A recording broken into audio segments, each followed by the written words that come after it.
Oh yes, this podcast contains swearing. Yes,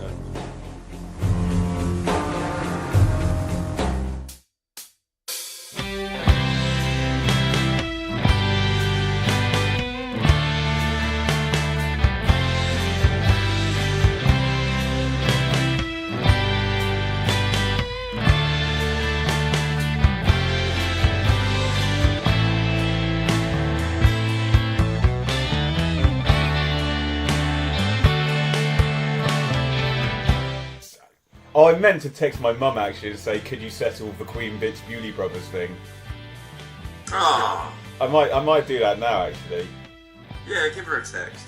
This could actually be the intro to the whole podcast. What, the intro to the podcast is you and me waiting for a text from your mum? Yeah. So as I'm doing that, let's just crack on. So, hello and welcome to Breaking Glass, the Bowie Catalogue. Yes, hello.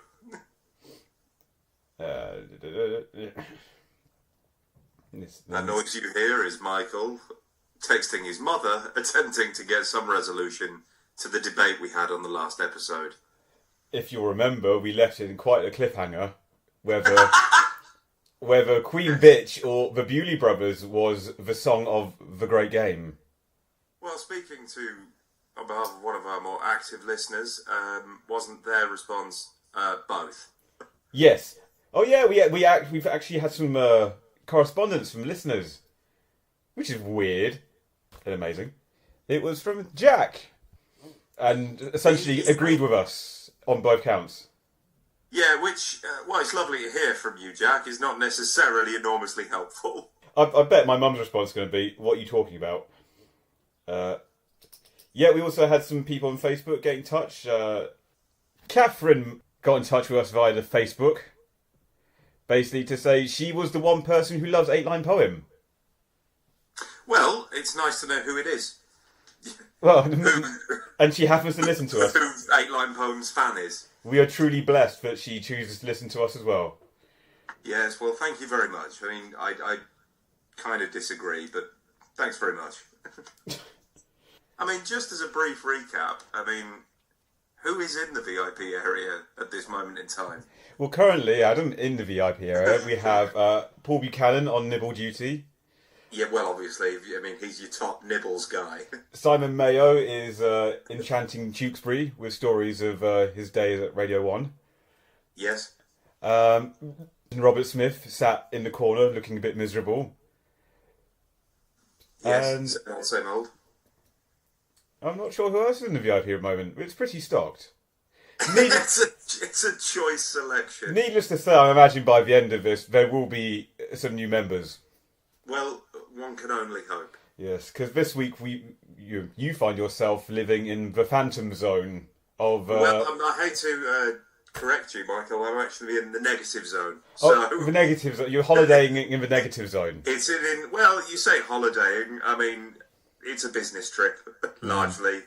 But fortunately, I've managed to find a corner of the negative zone away from, I don't know, the reach of Anilus and King Blastar, who are locked in a civil war. But fortunately, there is quite a strong Wi-Fi signal. So that's nice. But that's a good feature they've added there to the negative zone. It's long-needed Wi-Fi. I'm looking at my various props and accoutrements here. I've got my book of notes. I have both copies of the album. Let's crack on, shall we? Yeah, well, before we crack on the album, I just want to say the Gouster finally came out this week. Yes, I haven't actually heard it, but I've heard a friend of mine has listened to it, and he said he can see why Young Americans was the one that was released, rather than it. Yeah. He said it's very, very smooth, but almost, if it possible, too smooth. Yeah, it's definitely... it's a more laid-back affair, and there's not a lot of strings on it, which I think Young American has in spades. Whereas the Gouster sound is... Whereas the Gouster is very much more slow drums, pianos, and crooning. I've only given it one listen so far, but it's actually pretty good. I mean, I'll give it a whirl. Some of the versions are different enough that it does actually warrant a listen, as opposed to just, it's just it's another version, but that instrument's taking off it. I've pre-ordered my copy of the Lazarus soundtrack. I have not got around to that yet, but I will do. I am the guy that's bought it because it's got those 4 unreleased tracks on it. Mm-hmm. I'm just desperately curious. Oh yeah, I will be buying it, totally. I might wait till after I've seen the show, though. In a way, I kind of would like to see it cold. Well, yeah, but I haven't got that luxury because I don't have tickets to go and see it because. I thought you had picked them up. No. I mean, while you have another half that will be more than willing to go with you, I don't. I believe her exact words were, "Isn't that the sort of thing that Mike should do with you?" Which is kind of what I was hoping Barbara would say. Yeah. Blew that, didn't she? She really didn't get the tone of my text. You don't have to come if you don't want. Oh, no, I will. I'm glad she doesn't listen to this. Well, yes. What have you been saying about me now? So she doesn't know that you historically do her voice in the style of Alan Bennett / Peter Sallis. Oh no, she knows that much. But I don't think... In fact, I should have used a pseudonym. I mean, Barbara. Yes, of course. And Janet, at my end, is equally unthrilled. As soon as we said those 2 names, I've just imagined Shirley Valentine. That we're both dating middle-aged northern housewives who are very bored. I'm afraid I imagined Rita Sue and Bob too. Oh, who of us is Bob? Neither. It's a very unsavoury film. It's one of those films that just make sex feel like, oh no, I could do without that now. Yeah, it's like all of the Confessions with, or Confessions of, rather. Confessions with is a difference in its film. Confessions with a window cleaner. So you're a window cleaner? Yes, I am. I've seen things. I also have. Yeah, it's not a particularly edifying affair. I don't really understand why it is. Because it's Alan Clark, I think, who made it. I think it's the closest he ever made to a bawdy comedy. After making Elephants and be like, oh god, even I'm depressing myself. Maybe I'll do a knockabout sex comedy. In the vein of Confessions with... Was it Robin Asquith, the guy's name? Yes, that's him. And... what's his name? Booth. Powers Boothe. Regrettably not. I would watch the shit out of that. I'm Sherry Blair's father. Well, it's been quite... Well, other than the Gouster, generally, for music, it's been a pretty shit-hot couple of weeks as well. Mm-hmm. I refer, of course, to Skeleton Tree. And... yes, I think that may have topped Black Star, actually, as my favourite album of the year. Really? Yeah, and it might potentially be my favourite Nick Cave album now. Really? Yeah, it might have surpassed No More Shall We Part. Yeah, please stop doing that with your finger. It's incredibly unsettling. I would just like to confirm for the podcast, we're on FaceTime and I keep pointing at you with my finger close to the camera. Yes. So when you say stop doing that with your finger in an audio realm... Would you believe I was being deliberately vague there? Well... And thus, hilarity ensues. No, I get worried that people think we're in a confessions film. Which is where I find myself this week, on the kitchen set of Confessions with a Milkman. All the gang are here. Peter Wingard, Robin Asquith. No, I'm just going to say right now, you are not to invite the ghost of Peter Wingard or Robin Asquith. Should he be alive? I don't know. Fact check that. Welcome to join Simon May. Yes, let's invite and various Powers Boothe. He's just materialised in the VIP room. Powers, lovely to see you. Welcome.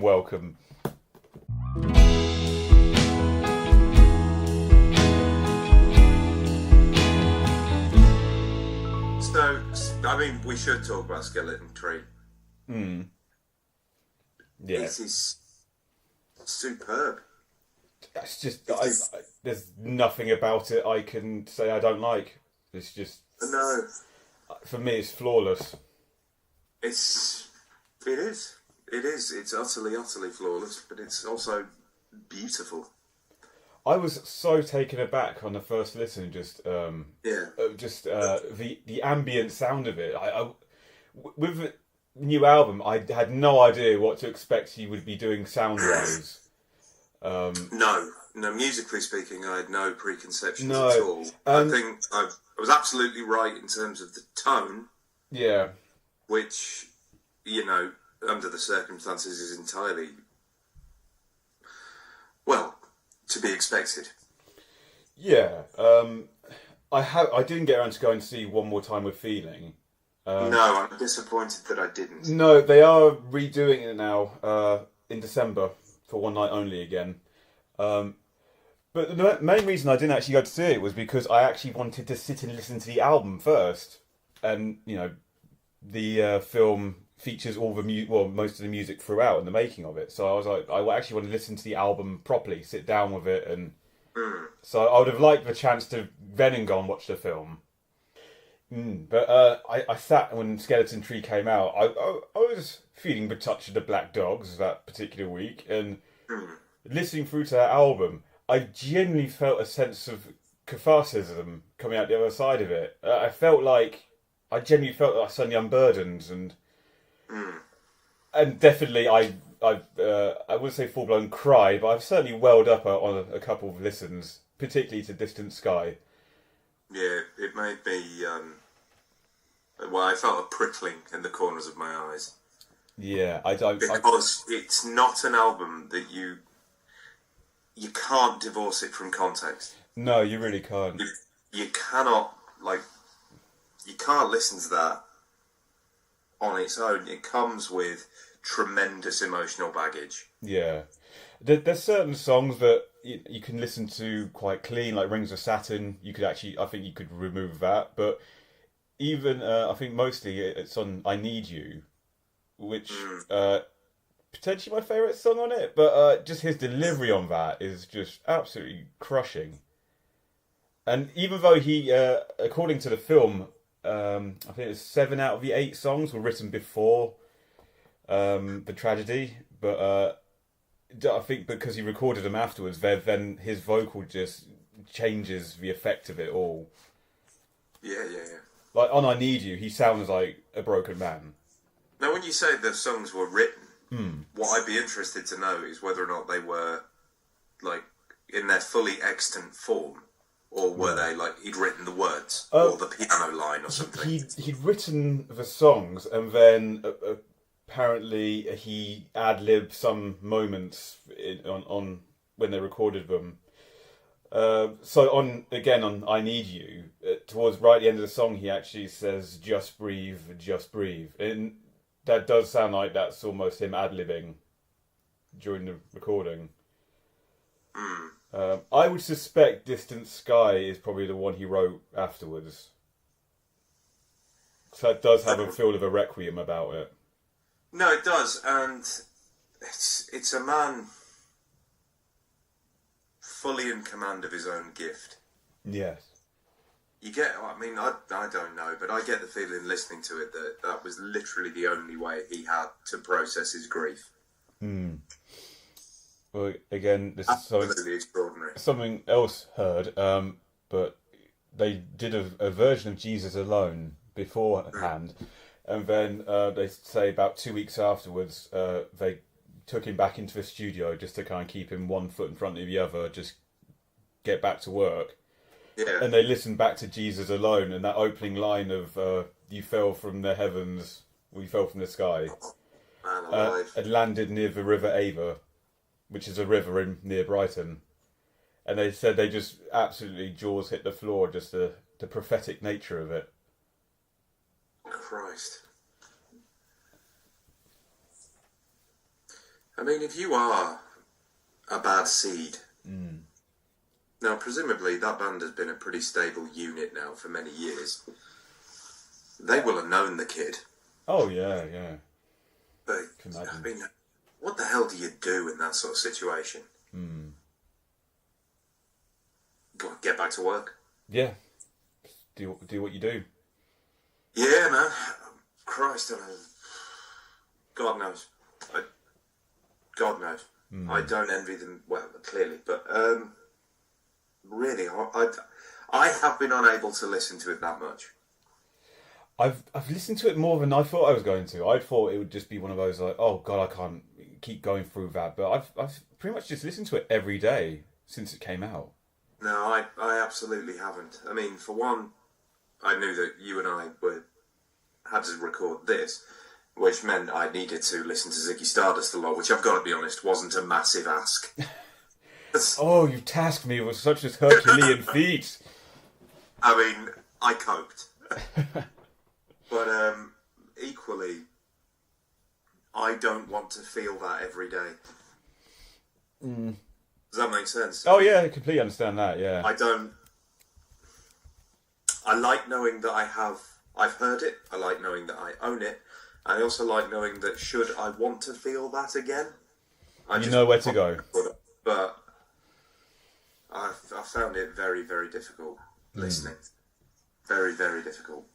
Yeah, I think the final thing I'll say on it, just the first time I did plug my headphones in to listen to it, I did actually have almost a sense of dread in my stomach, just thinking, oh my God, what am I about to emotionally go through listening to this? Yeah, I mean, that would have been what it was like with Black Star. Yeah, luckily, listen to it just in time. Just in time. I mean, it took on a different significance anyway. But actually, popping it on the old turntable straight afterwards would have been, it would have been very different. Yeah. Yes. Right, well, we should probably move on, because we've been here now for a little while, and we've not talked about Ziggy yet. No, we mainly talked about Powers Boothe and Nick Cave. I would invite the Bad Seeds into the VIP area, but I feel it would be, currently they've got more important things to worry about. Yeah, well, yes, but also I feel it would change the tone of the thing, because, I mean, surely everybody's going to feel a little bit outclassed by the Bad Seeds being there. I mean, people aren't going to be able to relax. No, and Robert Smith's already bringing down the vibe anyway, so... I don't necessarily feel they'll bring it down. I just think that they raise the stakes. I mean, nobody's ever going to pop on a party house, are they? When the Bad Seeds are in the room, you feel like a twat. I remember seeing Nick Cave at this festival we were at, and I nodded good morning to him as I walked in a Burger King. And then I felt such fucking shame that Nick Cave just witnessed me walking to a Burger King. I don't know why. Perhaps he enjoys the occasional Burger King, but I just felt like he instantly... Like, again, you're misselling that. I mean, we didn't so much as feel shame as we felt such profound shame that we hid around the corner of one of the, I don't know, a balustrade and peered out. Mouths agape and stuffed with beef, watching Nick Cave cuddle a lovely couple's newborn babe. Yeah, I feel like that was their game. They're like, we got to bring the baby so we can... Elvis sunglasses. We can just thrust the baby into his hands, and before he knows what to do with it, he'll have to be holding it, otherwise it will fall on the floor. What a way to get a conversation going. Well, here's my baby! Okay. I think he was delighted. He did look delighted by the child. And I remember, what was his name? Mick Harvey. Oh, Mick Harvey's band was a very so-so effort, wasn't it? Oh, yeah. That was some terribly bland rock and roll. Yeah. And the same could not be said for... Einstein Sunday. Neubauten. Which, they were fantastic. They were great. Genuinely, I think still one of the best live performances I've ever seen. All shoeless, all besuited, putting their fingers up to their lips and going... Only time I've ever seen an audience shushed. So we could hear the plastic piping from the construction site being hit. And also so you could hear their instructions to the audience, such as, that was the end of the songs in English. We should now audience German. The songs will be in German. Woo! Your cries of adulation mean nothing. My friends, you forget ears are wounds.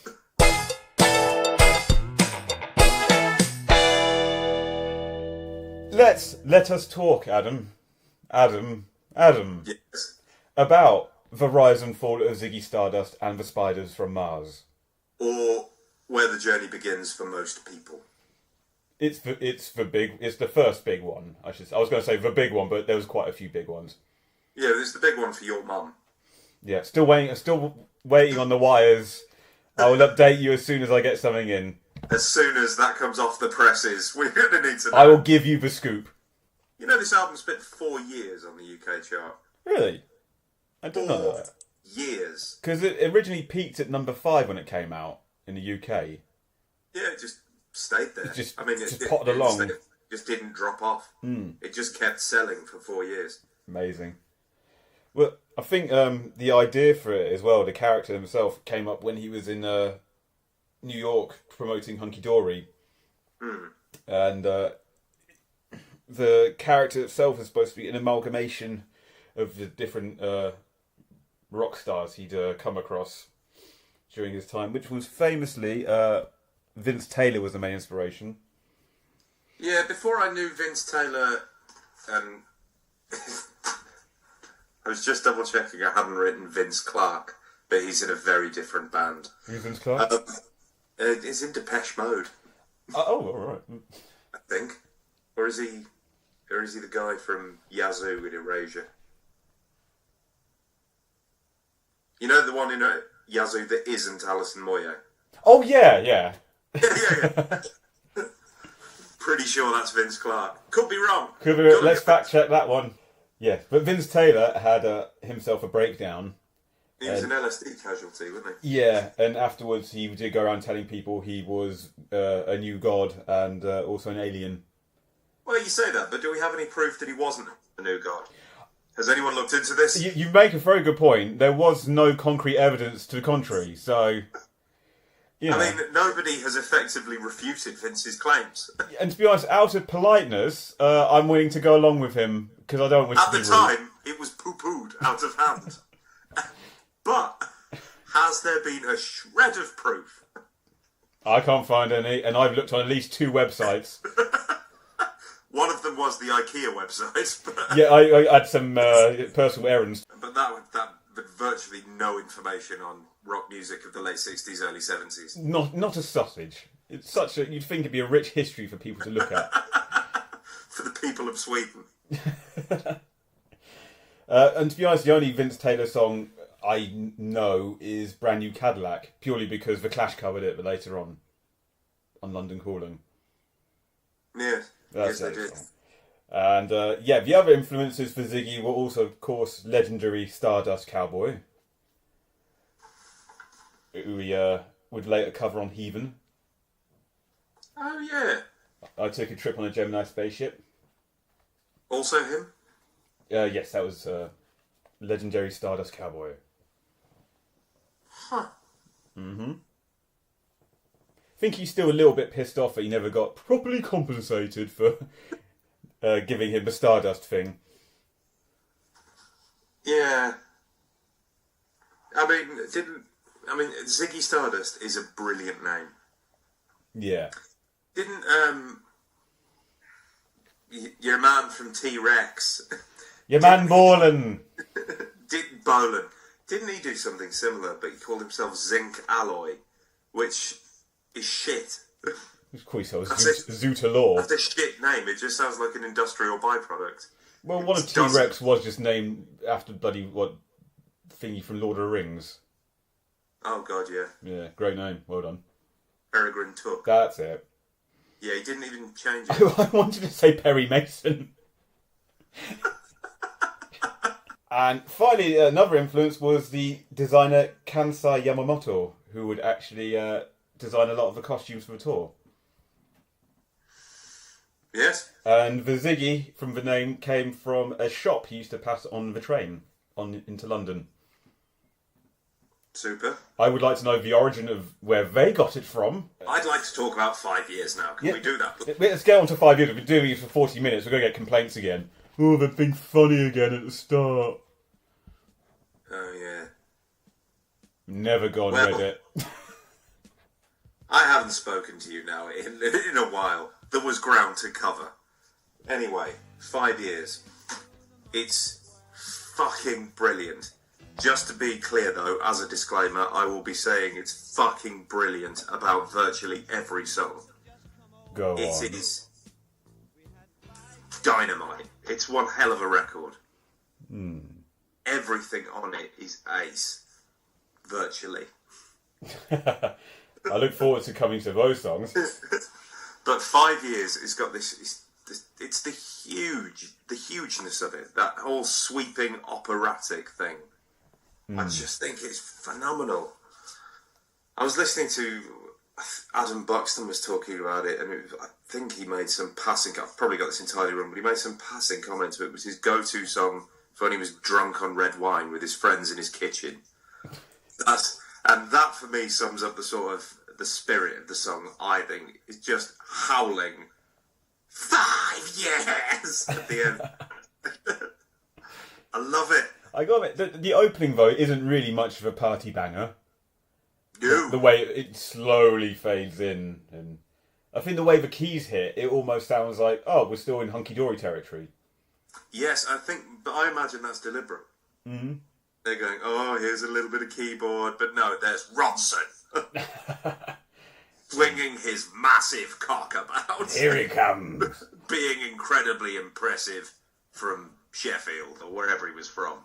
I thought he was from Hull. Simply say the north. Yeah. I think he's from Hull. Hull. Yes, because his last album was Heaven and Hull, wasn't it? That was it, and he also did one called To Hull and Back. Always steer clear of shitty puns where possible. It was the 70s. It was an era of bawdy sex comedies and punning. Well, and the keys, Rick Wakeman, is no longer with them. No, that's right. He decided to go and join Yes. Yeah, and whoever heard of them? No. I mean, to be fair, Yes are pretty good, but they're not as good as... For me, it's Owner of a Lonely Heart, and then it's nothing else. No. Roundabout.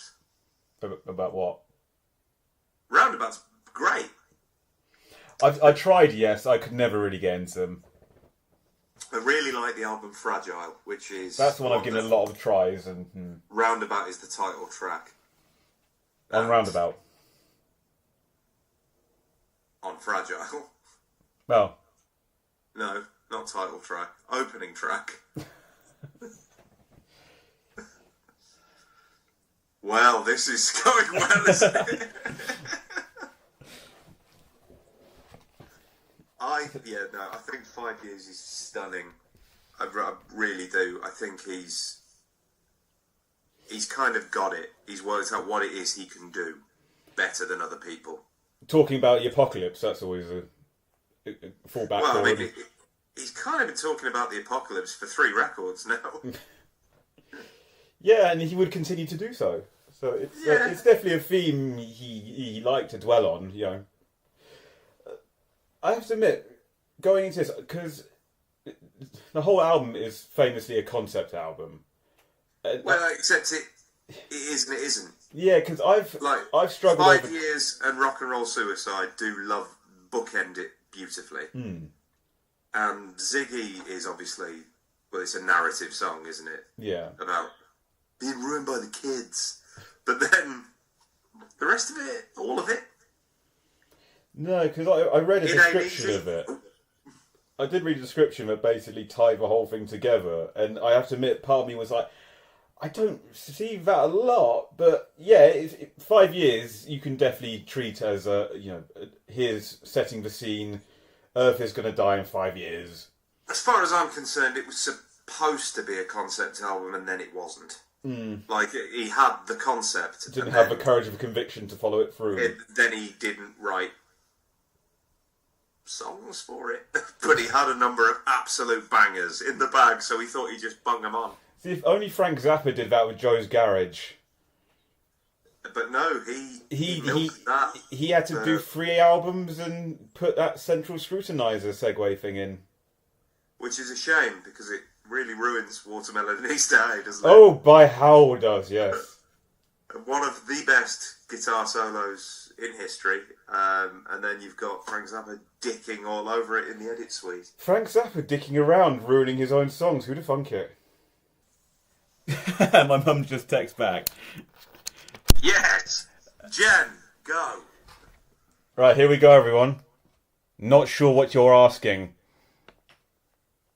Yes, I see. Clearly, she agrees with me.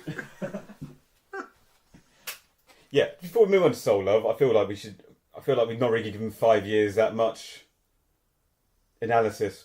What I do like to see again in 5 years is he's listing things again. Yes, he is. Boys, toys, electric irons, and some TVs. Say what you see. And then the queer threw up at the sight of that. Yeah, that's a brilliant line. That is a great line. I like his voice on it. Mm. Because it's like a beefed up Newley. Yeah. You know when he does the smiling and waving? Yeah, it's looking so fine. It's like the first time where he's now in charge of all his voices. His voice changes subtly from one song to the other, but he sounds more in control of it, like he knows what he's doing with it now. Oh yeah, I think he's figured out what he's got. Yeah. I mean, I don't know if he ever did, but I wouldn't be surprised if he had a couple of lessons, or if somebody handed him some pointers. Because the quality of his singing just goes from strength to strength. Mm. Yeah, and the band on it, it's the first time we hear them. Sorry, mum update. Okay, we'll just listen to both to check now. She's doing her due diligence, isn't she? Yeah. Well, cheers, Mike's mum. Nice one. Yeah, nice.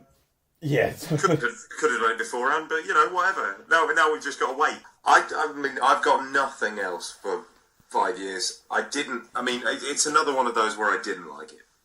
Mm. In fact, I hated it. Really? But then I got older. Yeah. And the beauty of being a Bowie fan is that you can go back to listen to stuff and think, no, I was wrong. This is brilliant. Yep. The only other notes I had is just that the band sound like a demented pub house band on this. Yeah, but they're tight as fuck. Oh, tight as fuck. But yeah, there's a real kind of a raw quality to how it's recorded. So it just sounds kind of weird and offbeat. And then you've got these really subtle strings in the background. Mm. Which is very lovely. It's brilliant. Yeah. It's just brilliant.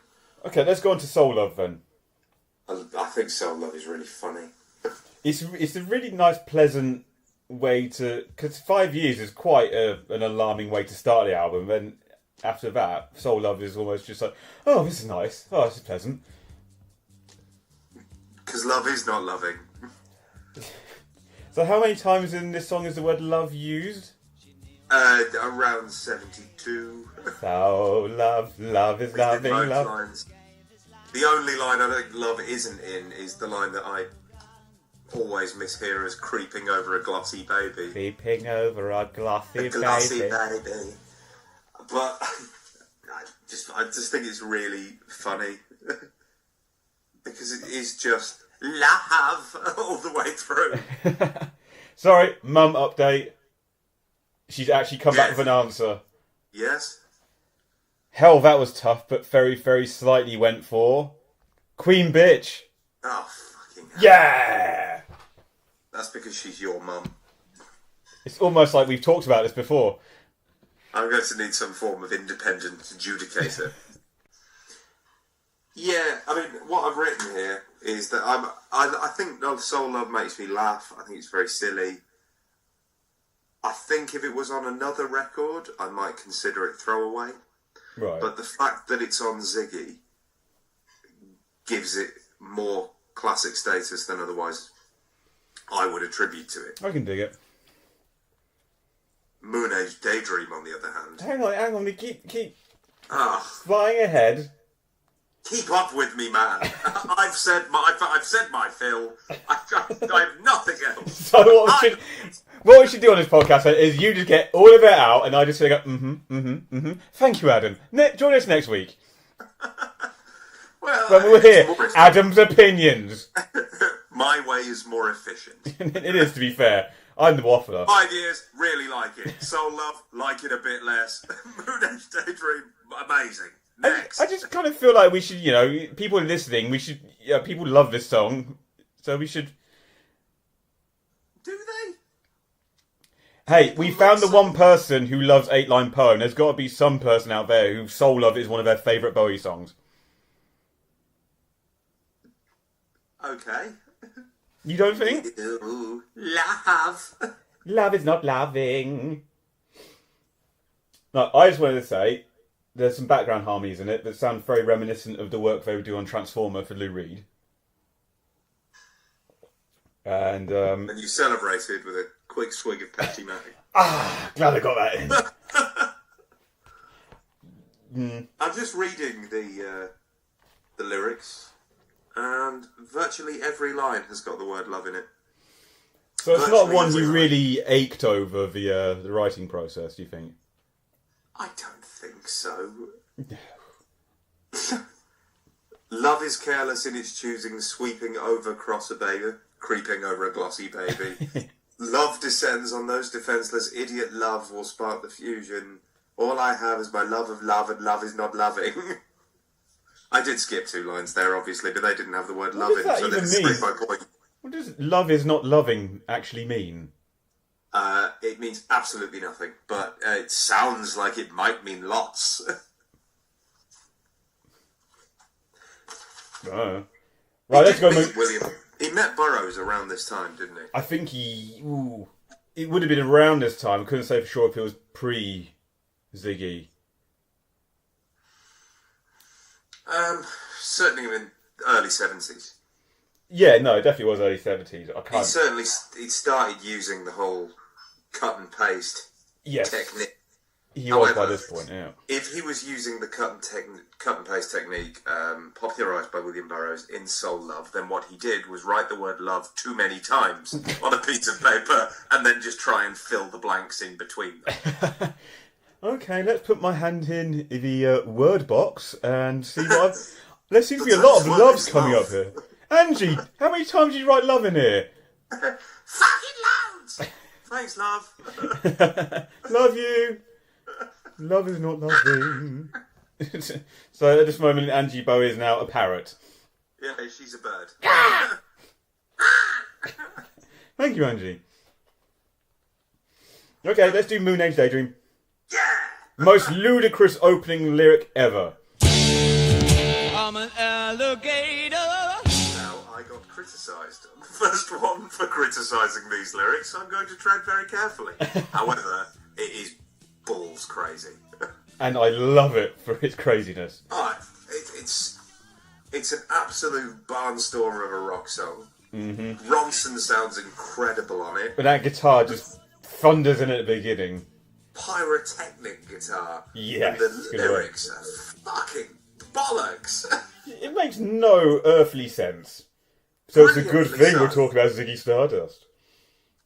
I'm an alligator. I'm a mama papa coming for you.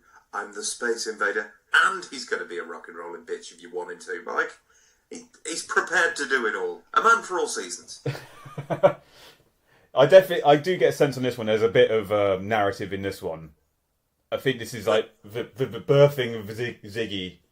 Although maybe on Soul Love, the idea. I will bring love to them. And here he comes down to earth and saying, I will be your saviour, and I'll be any form of saviour you want me to be. Okay. For he is the soul lover. What about when he implores you to press your space face close to his? Oh, that's just conversation. Because he's saying, hey, you groovy cat. You've got a metaphorical space face. I've got a real space face. Let's touch. And once we've done that, we can freak out a bit, yes. Yeah, and then let's all dance around listening to flutes. Okay, in which case, don't fake it, baby, lay the real thing on me. Go. What is it that he would like you to not fake? The soul loving. He doesn't want your love to be not loving. The whole song isn't just in reference to, do you remember that thing I just said about love? Sequencing, it does play a part. I just don't know. I mean, the Church of Man, love. Well, yeah, okay, that would tie in with your theory, the inclusion of love in the middle. Such a holy place to be. Make me baby. Make you know you really care. I just don't... I'm not seeing a narrative. It just sounds like a lot of cool stuff. Well, it's like ray gun, space face, and in-out for sexy hippies. It's all the sort of imagery that he was very, very fond of at the time, but imagery is what it is. Can you believe a song's over 40 years old now? Shut the fuck up, of course it is. It's amazing when you think about that. I don't think it sounds 40 years old. Not in the slightest. I think it sounds crisp as a bell. Yeah. I think it's really special, Moonage Daydream. Yeah, I mean, when I got into my real Bowie phase, when I was about 18, this is one of those ones I just had on repeat, and I just love towards the final verse when his voice just goes really operatic. So, what's the line where he it's post-Space Face, Freak Out in a Moonage Daydream. Oh! Yeah, I think he's basically just repeating the chorus, but he's... Yeah, keep your electric eye on me. Yeah. Yeah, but the last time he does Keep Your Electric Eye on Me, his voice really just goes completely, like, full-blown opera. Oh, it soars. Yeah, I love that. That's one of those moments that actually made me get goosebumps when he'd sing that. I couldn't love it any more if I tried. No, it's probably in my top 10 favourite Bowie songs ever. Yeah. I just don't get bored of it. I've listened to it so much now. Me too. I mean, and even though I mean, surely we agreed that the lyrics are nonsense. Yeah, but in this instance, I don't care about that. Couldn't give a shit. Nope. Could not give a shit. I just think it's fantastic. It is one of those where I do not get tired of turning it up very loud and desperately attempting to hold the notes with him. Yeah, I'm not going to do it now. I'll break the whatever earpiece anyone's listening to this in. Yeah, but I'm not him, and he has got one hell of a voice. Mm-hmm. This is also one of the most covered songs in the Bowie catalogue. Which is a very surprising fact. It is. I couldn't, off the top of my head now, name you any covers. Not one. No, but according to what I've read, it's one of the most covered. I'll look on YouTube and find a bunch. We'll throw it up on the Facebook page and try and find the best one. It's just so quintessentially him. Yeah, it's almost the fundamental Bowie song. It's just got it's got all your talk of space in there. It's got nonsense lyrics. It's got kick-ass guitar. It's got what everybody wants from early 70s Bowie. Yeah. I mean... Then what makes Diana Krall think she can do a version? I don't know if she did a version. Starman. Starman. What a lovely little song. I love Starman. Everybody does. I mean everybody. It's not got bored of it yet. You know, it's on the list of songs I've heard many times. It has not fallen prey to the what we might term the rebel effect. Yeah. Possibly because it's a better song to begin with. Yep. Starman is the one where he put his arm around Ronson on Top of the Pops, isn't it? It was, yeah. Causing Jimmy Savile to have an aneurysm. Yeah. Like it seemed like such a innocuous thing to do nowadays, but speaking you watch it now when you just... dude got his arm around his mate. But speaking to people who watched it at the time, they said it genuinely was a massive thing to happen. People mouths dropped when they saw him do it. I mean, if they'd have seen him, what he was doing on stage at the time, like as part of the live show, Lordy, probably would have melted some faces. I doubt he's ever been allowed on the BBC again.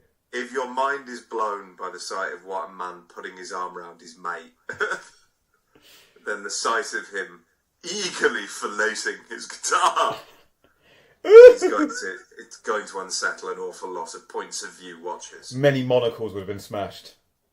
I simply must stop being so horrified. Yeah, I think Starman it's a really well-built pop song. Like, it goes somewhere, it's got a really strong chorus. I think it's great, and I love that blue acoustic guitar he plays as well. Yeah, Ronson's guitar in this is amazing. And even Bowie's kind of acoustic work on it is very pleasant. I mean, he does know how to play guitar. He does. He's just no Ronson, who was extraordinary. Who's a master. I always seem to equate Starman musically with Drive-In Saturday. They have a very similar melody and vibe to my ears. I can hear that. Yeah. I can dig that. They've got a similar sort of hazy cosmic jive going on. They do.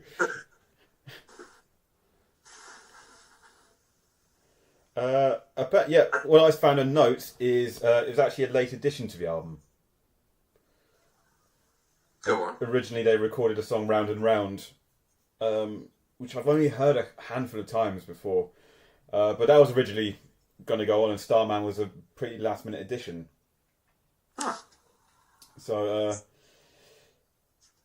thank God he did put it on. Yeah, really, really. Yeah, it's another one that could almost be like used as a title track to just sum up Bowie as a performer. Yeah, and it was in God knows how many eulogies. Yeah, I think every time you saw a news story on it, it would be one of the first songs played. I bought one of those memorial magazines that came out, which turns out to have been made from the good people at the Sun. It's simply called Starman. I mean, it's become lazy shorthand for him, really. Yeah, it is. What was it? If you write a song that can be used as lazy shorthand for you, you know you've written a banger. One for the ages, really, don't you? What was it at the Brit Awards? Someone sent out a tweet. I forget. It was like a travel company randomly just tweeted after they did the Lord tribute piece. Oh, didn't they just say it was a great send-off or something? No, they said like, great send-off, farewell to the Rocket Man. Which everyone leapt over. Yes, you're right to put your fist in your mouth in horror. Yeah, everyone leapt over. Thank you for narrating that to the listeners. I was too horrified. There is no God. Yeah, you can imagine people on Twitter jumping all over that and roundly calling them out as the boob, whoever's running their social media that they were. I hate Twitter. Ugh. Rocket Man, you prize A cunt. There's two things I don't like about that. One, that Twitter gives license to the type of shameless boobery that thinks, yes, we, an airline, should probably comment on the Brit Awards. Who gives a shit? I don't want to know. I don't care what Heinz have to say. On the Bowie tribute at the Brits. It doesn't matter. And then the eager chorus of thousands of people stamping on a mistake. The whole thing. Oh, people love just to go on Twitter to point out mistakes they see on TV to people and tweet them direct. They feel like I can tweet them directly and they'll see it. Oi, you just said the wrong thing on Good Morning Britain, which they do regularly because I have to watch it in the morning. Thank you to Barbara. And yes, their showbiz guy is appalling. Did you know Starman was his first hit since Space Odyssey, Mike? No, I did not know that, Adam. No, I didn't know that, actually. So no, it's hardly surprising, no, is it? No. I mean, it's got hit written all over it. As opposed to the next song, It Ain't Easy. Yes. By Ron Davies. Ron Davies, country singer. Is he? I assumed he was a kink. No, not everyone in the Kinks is a Davies, you know. Well, like, I assume like Ray and Dave's less successful brother. Ron and Jonty. Ron, Ray, Dave, and then Ron. Yeah, so it's the obligatory cover that we'd like doing at this point. I think his voice sounds really, really odd at the start of this. Yeah, it's really screechy. Really high! Yeah. When you climb to the top of the mountain! Yeah, it's an odd choice. It is, isn't it? Yeah, it's not a song I dislike at all, but it's one I do tend to It's skip like over. a Hunky Dory though with Fill Your Heart. You think, why did you pick this? Yeah, maybe just like to show off that he listened to weird stuff. Well, he did like doing that. Well, all the people have got their problems. That ain't nothing new. But God, it is a country song, isn't it? Yeah. Yeah, no, I didn't know it was a country song. Skimming the lyrics now, it's fucking obvious. Well, even the title, It Ain't Easy. I mean, that kind of grammar can only come from a country song. Yeah, I mean, it could be called Lord, it ain't easy. Mercy in this heat. It ain't easy. Boy, with the heat even. It isn't easy. Yeah, I mean, I don't know. I've got nothing.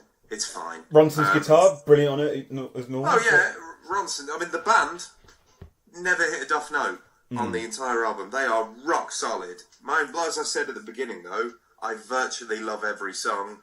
It Ain't Easy is the same as Fill Your Heart, in that I tend to just not... I don't skip it.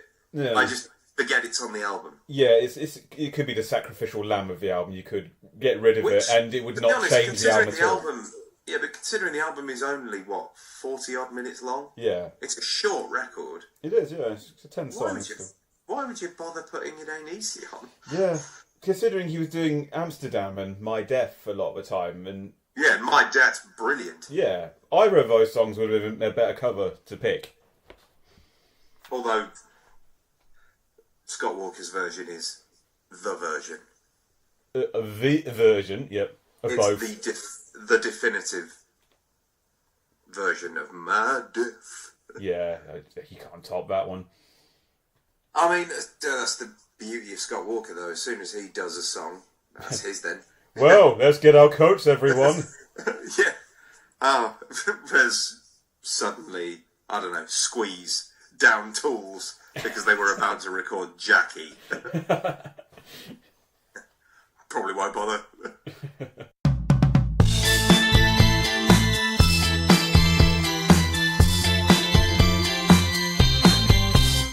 Lady Stardust. Love it. It's one I always like, but yeah, it just never really hit it for me. I enjoy it when I listen to it. Yeah, I'm not saying I dislike it. I'm not saying I skip over it, but it's just one that I never think of and think, oh, fucking loves Lady Stardust. For me, it's on the album and good for it and good for it. Good for it. Well done, it. I disagree entirely.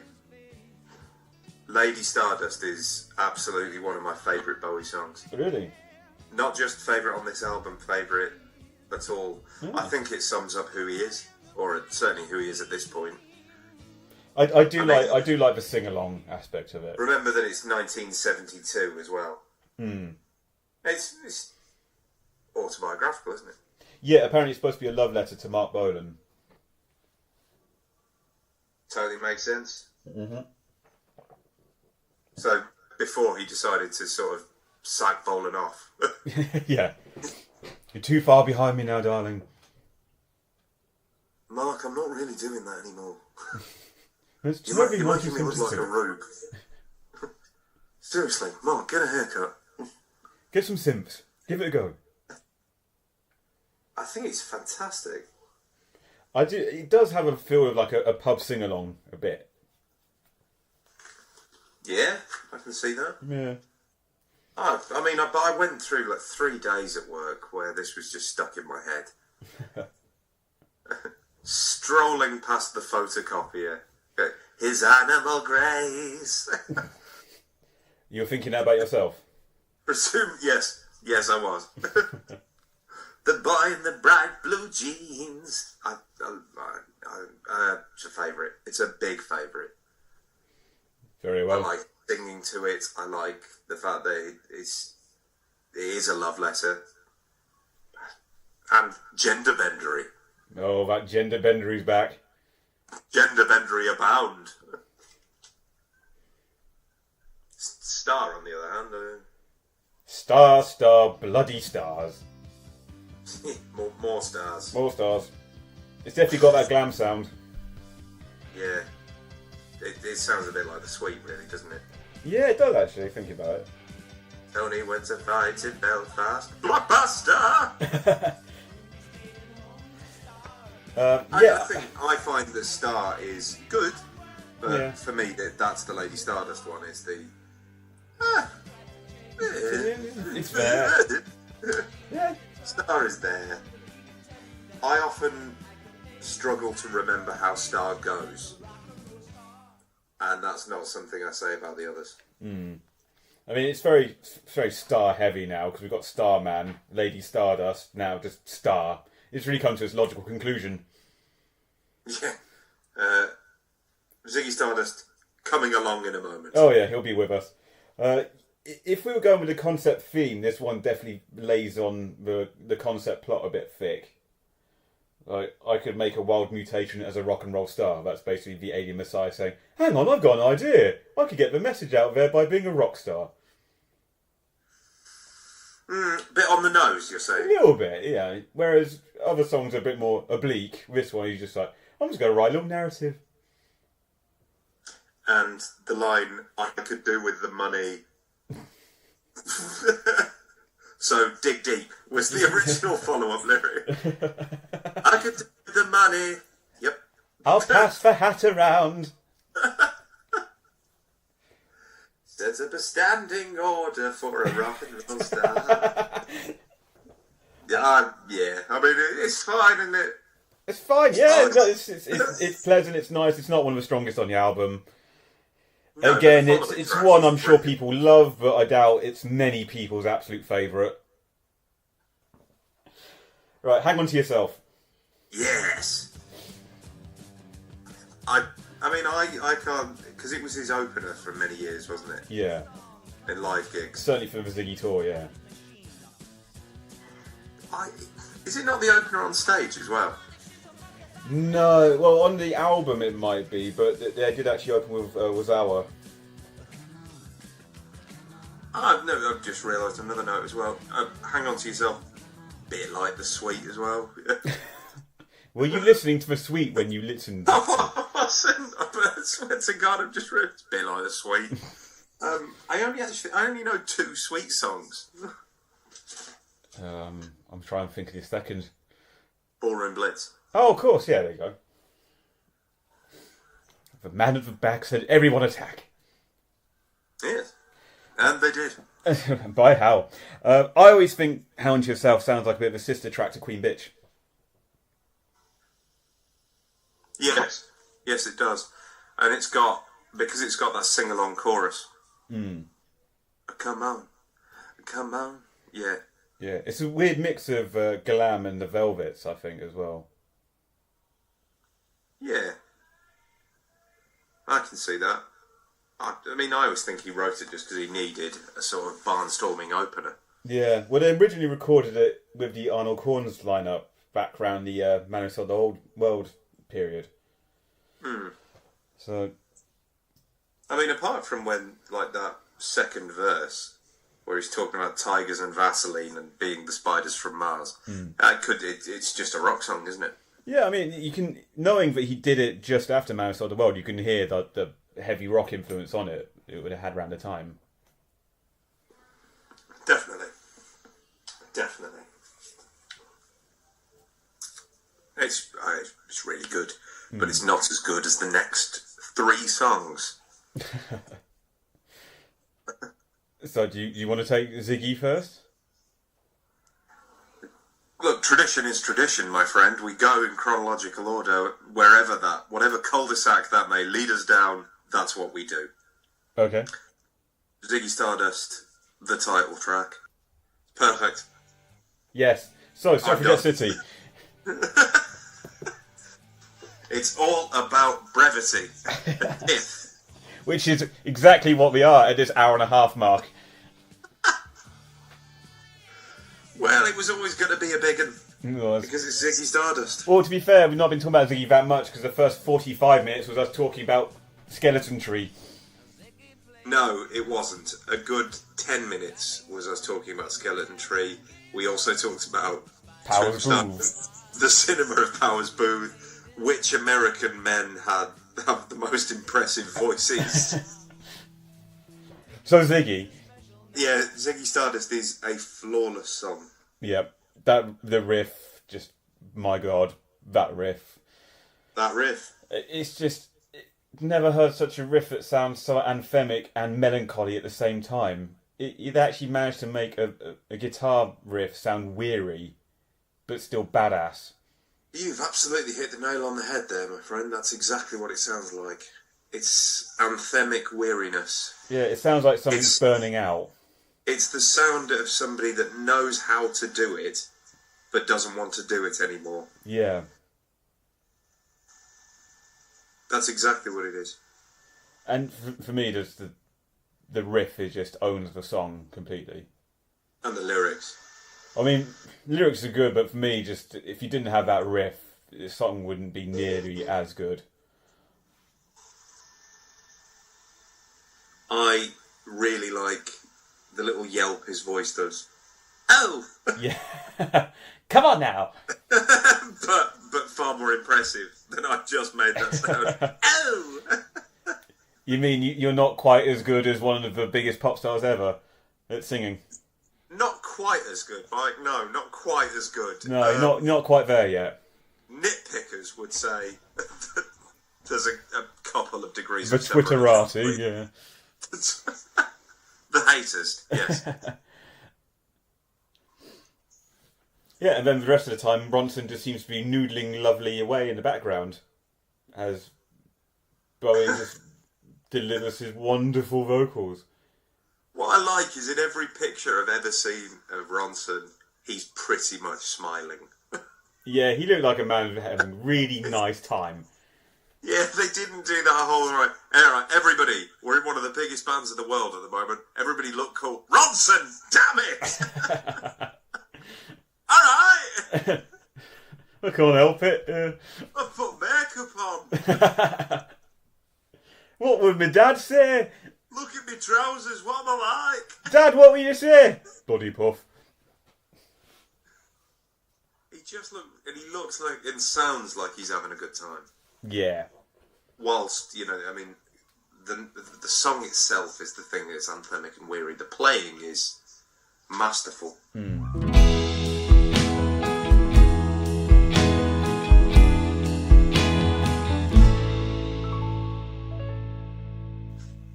You know how you've just said that the riff on Ziggy is brilliant? Mm-hmm. Sounds like something I'd say. It's not as good as the riff on the next song. You don't think? No, I don't think. I think that song's one of the all-time great riffs. Really? I speak, of course, of Suffragette City. Well, That entire song's built on just a massive riff. I mean, the guitar does sound like it's about to constantly blow out the speakers. Yeah, into your face. Yeah. It's unrelenting, the speed of it. It It's starts. like a siren. Yeah, it just starts and just never lets up for the whole 3 minutes it's on. No, but not in that sort of trundling boogie way.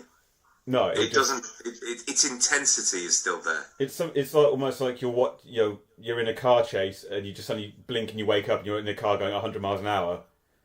Yeah, like Achilles' Last Stand. Yeah. Oh, cracking. Yeah, it's just apparently it's inspired. This was inspired by Little Richard as well. Well, yeah. I mean, it's got the speed of the piano and like the frantic rock and roll piano in it. Yeah. So, what is Suffragette City about? Do you know, I'm not entirely sure.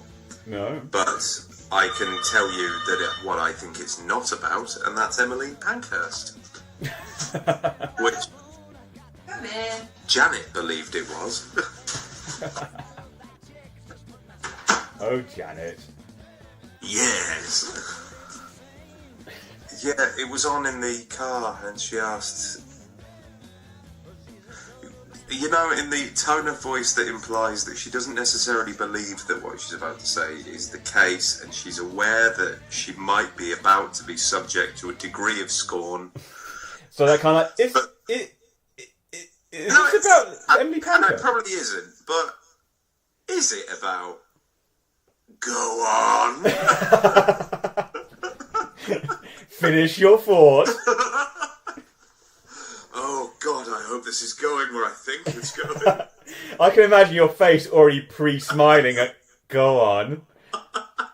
Yes. Is it about, like, that woman that threw herself under the king's horse? Yes! No, it isn't. The city of Emily Pankhurst. What do you think it's about? Other than, obviously, Emmeline Pankhurst and her sisterhood. You know, I don't know. I've tried thinking about it. I can't really find...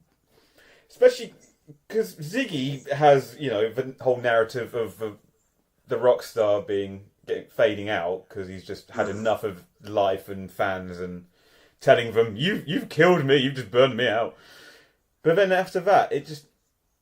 Yeah, Suffragette City just thematically seems a bit of an oddity. There just seems... I can't trace it. No. It's just a kick-ass rock song. I think a bit like when David Lynch says that, oh, you know, sometimes my titles don't really mean anything. I just like putting two words together. Maybe he just liked this. No, with Inland Empire, he said, someone asked him, like, why is it called Inland Empire? And he said, oh, because it sounded better than Carburettor Mishap. He says he saw a local area in LA called an Inland Empire, and he said, I really like the sound of those words together. Fair enough. Yeah. I mean, it could just be that he had a great song and it needed some words. Yeah. And it's got, you know, the right number of syllables. And he gets to yell, "Hey, man!" a lot. Balls out rock song. It does sound to me just that kind of, hey, man, it does date it a little bit in the 70s.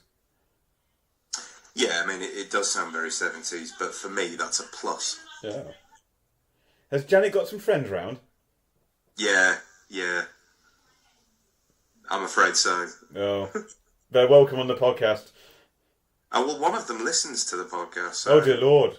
I mean, he's literally seeing how the sausage is made. Oh, no. All right, should we... Yes, he was the chap that described us as both amusing and informative.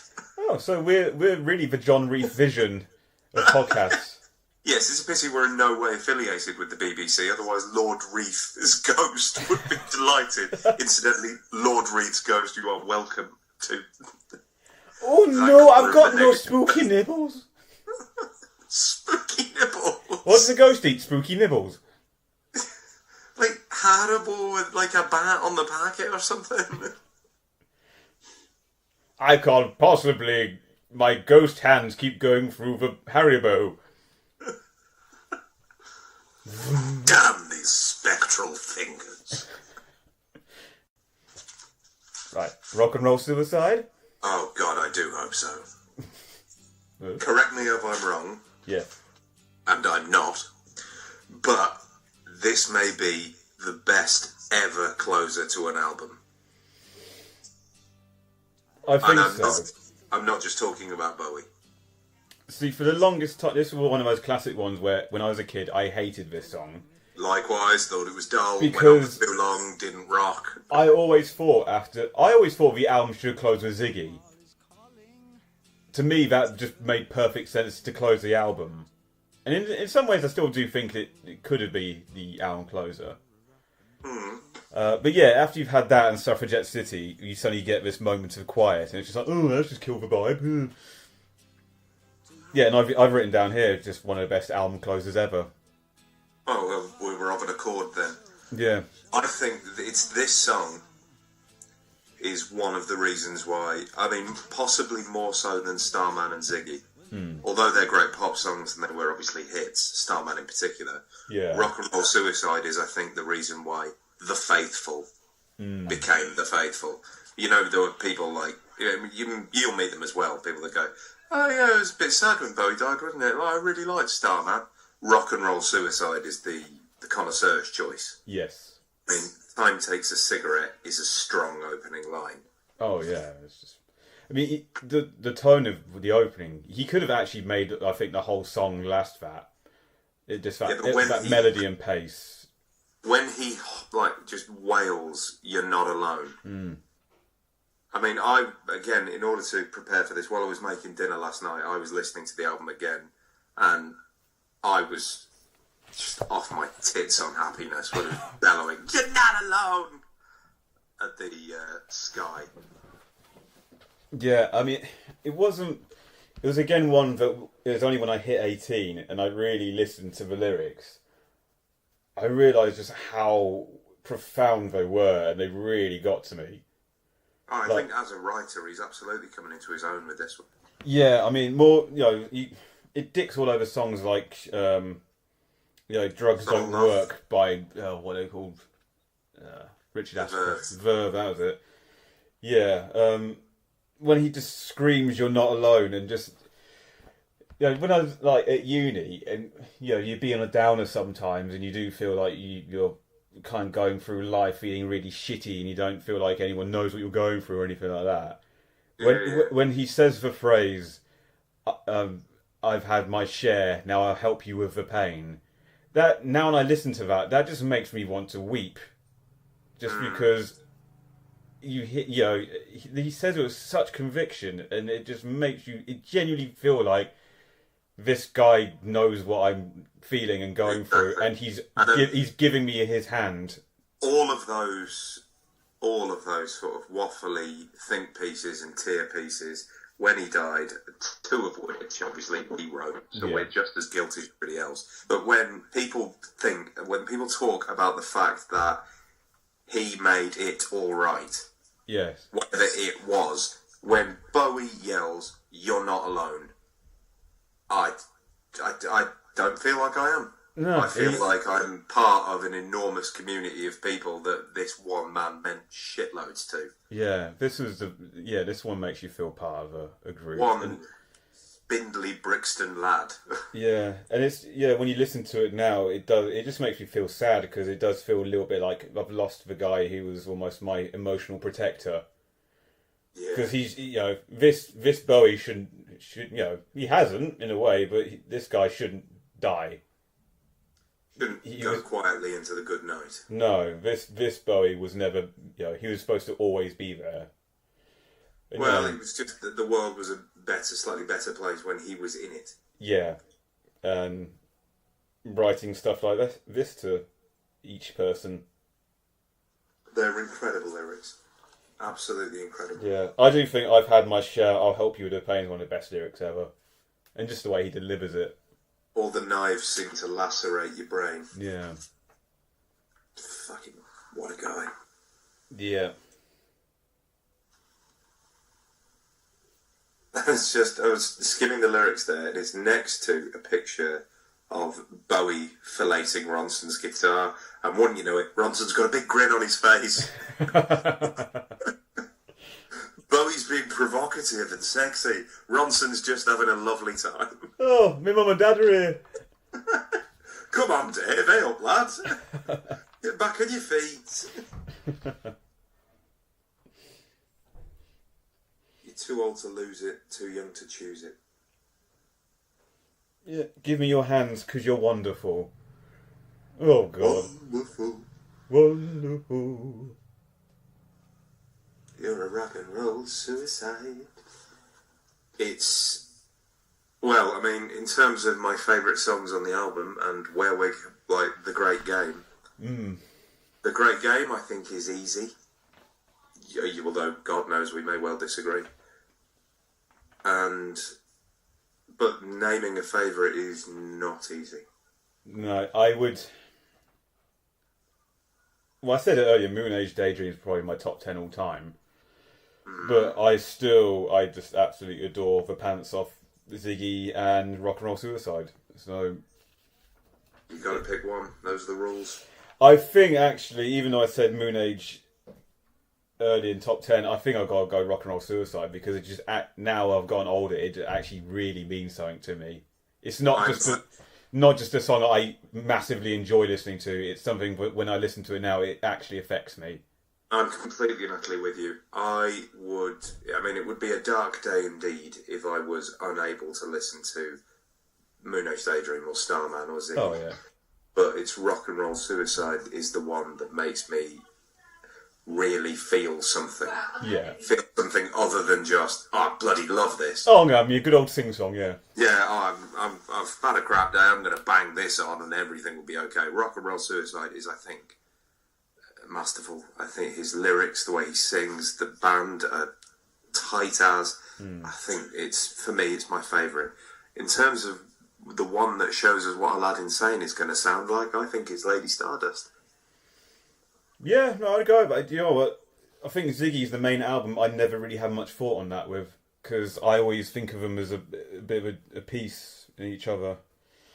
They are, yeah, they're definitely. But yeah, no, I'd agree, just because it showed, Aladdin Sane going very piano heavy. Piano, yes, exactly. So that's, like we said, Hunky Dory is a piano album, but actually Aladdin Sane's also very much a piano album.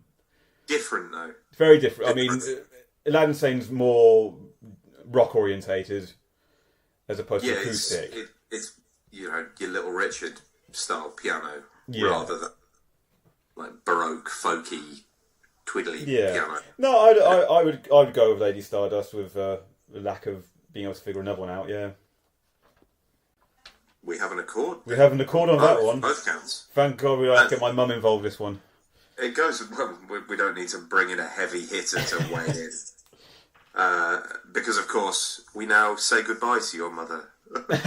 She leaves us on this journey. She was with us straight all the way through Hunky Dory, right through Ziggy. Yep. Then thinks Aladdin Sane's the most disappointing album she ever heard in her life. Just such an extraordinary thing to say.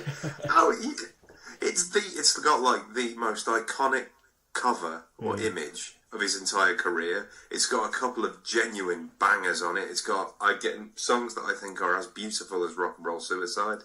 I think it's a great record. I do. I look forward to talking about it with you. But to go and put that on, because as you say, it's not so different. It's not a million miles away from the sound, no. Well, he didn't. He just wanted to keep the band together. Yeah. I mean, if you were to go straight from Ziggy to Low, I could see how you could put it on and go, what the fuck is this? I'm turning this off. But I'm terribly discombobulated. Yeah, I'm not ready for that. But it's like if the very first Tom Waits album you pop on is Real Gone. You're probably not going to be that... Or the Black Rider, because God knows I've tried that album, can't get on board with it. No, it's very difficult. Yes. It's a challenging album. Challenging's the word, yes. Yeah. I just wanted to mention quickly, before we get off Ziggy, just after the great hero died, and Stuart Lee wrote his piece in The Guardian saying, I've been through my whole life without listening to this album. And there's that website, isn't there, where various notables listen to, like that Lib Dem guy at NWA. Yeah.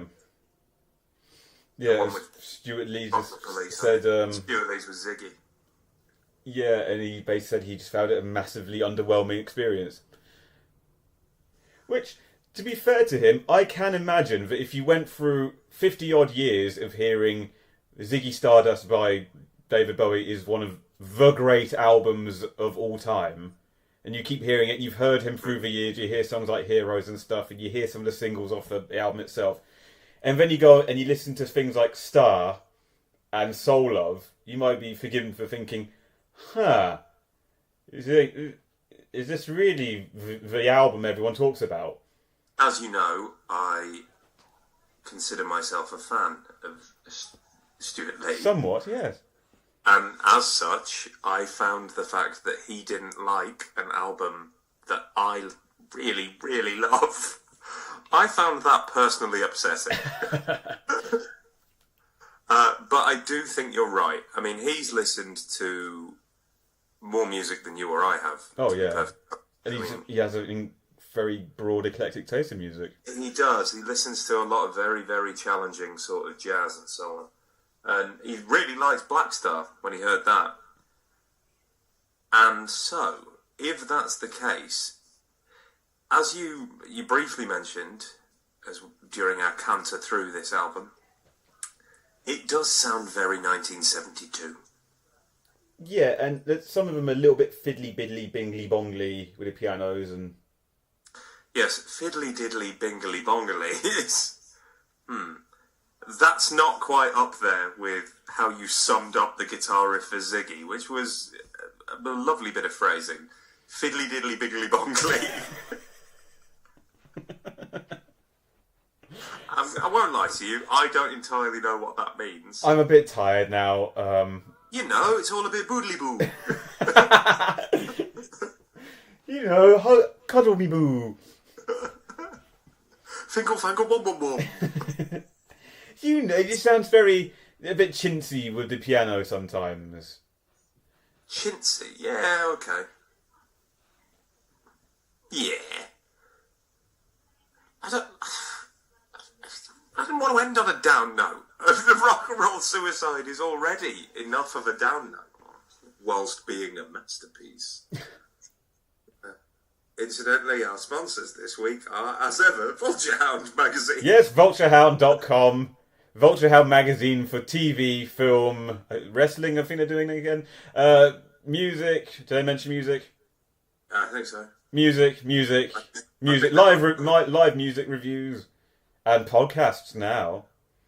Yeah, the exciting world of podcasts. And there is also another podcast on the Vulture Hound network, as we'll call it now. There's another one in the pipeline, but there's now the wrestling podcast Steel Chair Shot. Oh, right. So please go, if you're a wrestling fan, please go and give Steel Chair Shot a listen. I'm not a wrestling fan. You are not? I am not. However, if the quality of that podcast is as absolutely top drawer as what we've been producing, then... Well, certainly Lee, who presents it, he's much more brief than we are. If you've got a spare 15 minutes, that will do you Steel Chair Shot. As opposed to this... He hit him, he went down, he won. As opposed to our meandering musings. Yeah, I mean, I would say we were being thorough, but God knows we weren't. No, we really not. We just talk a lot of bollocks. Yes. Yeah, well, if you're enjoying it, if you enjoy that, listening to it, then great to have you on board. If and apparently, an increasing number of you, week on week, are indeed listening to us talk this bollocks. And to those people, thank you. No, I'm genuinely, eternally grateful for you listening, and I really do hope you enjoy it. Yes, and incidentally, we do like it when people get in touch with us. We both... A flurry of excited text messages passed between Mike and myself going, somebody sent us a thing! Someone actually got in touch, wow! And please do let us know, A, your feelings on the Great Game, and B, what you think what you think the number one song on Aladdin Sane is, which we'll be talking about, you and I will actually be having the conversation next week. We'll be in another exotic location next week, and you'll hopefully escape from the negative zone. Well, I mean, you say, I've still got my passport. Again, it's just a business trip. Okay, right, yeah. Well, I'm installing something. Well, I hope your business is concluded properly. Whatever it is I'm installing has been installed. Thus, I am free. So we'll say this time then, just do Facebook quickly. If you want to get in touch with us, just find Breaking Glass on there. Twitter, we're Breaking Glass Pod. And if you want to email us, we are breakingglasspod@gmail.com. And as ever, just thank you to Jock Norton from Puppy for all the music, which I will be putting in to the edit. You've not been hearing that, Adam, live. Sorry, what? Yes, exactly. I drifted off. I was thinking, if you want to make two grown men giggle like schoolgirls, then send us something nice. While you were whittling on, that was literally all I was thinking. Wouldn't it be nice if we got something nice? It would. I don't know what that would be, via a tweet or anything like that, but... kind words. Kind words are always appreciated. Right then. Well, all words, really. Cheery bye. Cheery bye, everyone. We will see you next time for Aladdin Saying. Alright, see you, everyone. See you, Mike. See ya, everyone. Bye. Right. Bye.